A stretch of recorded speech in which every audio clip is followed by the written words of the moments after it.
Hello दोस्तों, नमस्कार, प्रणाम। हमारे YouTube चैनल गुंजन संगीत संगम में आप सभी का स्वागत है। आज बहुत ही प्यारा विवाह गीत सुनाने जा रही हूँ। पसंद आए तो लाइक शेयर सब्सक्राइब कीजिएगा और कमेंट में बताइएगा जरूर कैसा लगा गीत। बेटी के बाबा जी बड़ा खोजैनी करे, बेटिया रजलिए ठाड़। बेटी के बाबा जी बड़ा खोजैनी करे, बेटिया रजलिए ठाड़।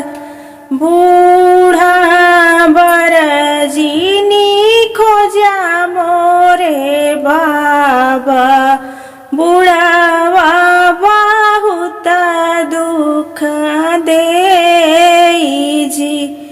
बुढ़ावा बरजीनी खोजा मोरे बाबा, बुढ़ावा बहुत दुख दे जी। दिन भर बुढ़ाऊ ताऊ बुकानी बुकावाई, रतिया सोवई मुँह बाई जी। दिन भर बुढ़ाऊ ताऊ बुकानी बुकावाई, रतिया सोवई मुँह बाई जी।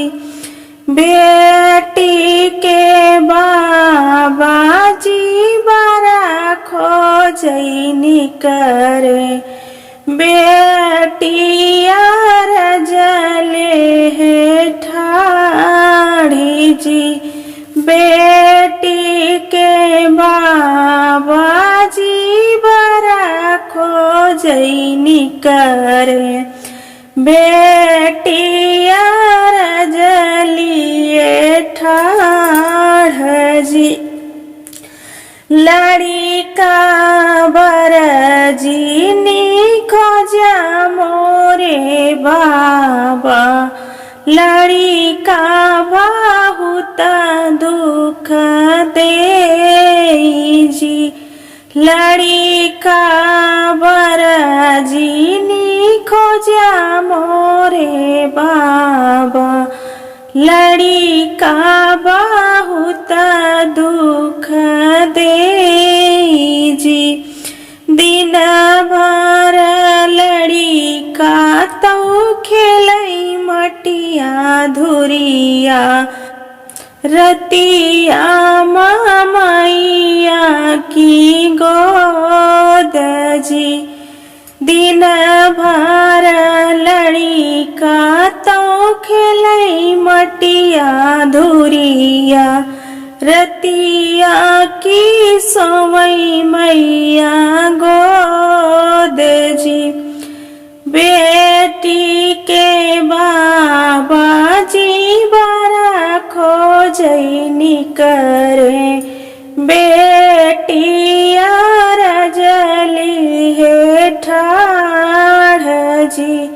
बेटी के बाबा जी बड़ा खोजैनी करे, बेटिया रजली है ठाड़ जी।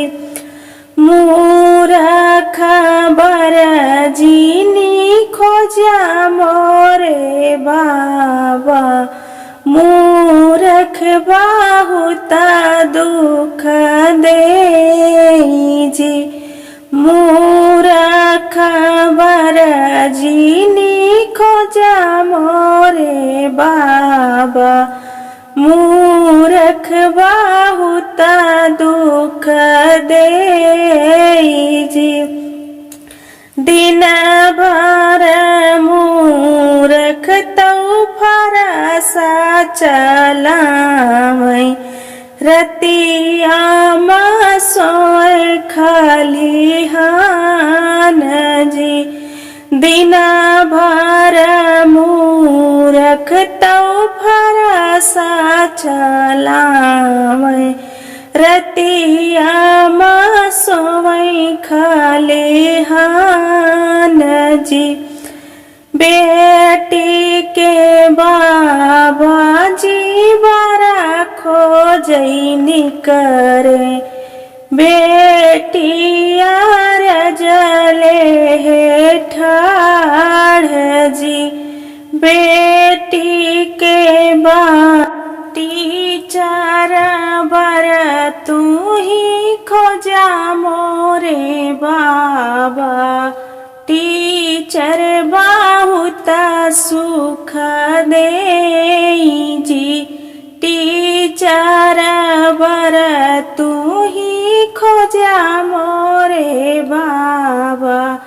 टीचर बहुत सुख दे दी। दिन भर शिक्षक तो कलम डोलावै रतिया सोवै सुख नींद जी। दिन भर शिक्षक तो कलम डोलावै रतिया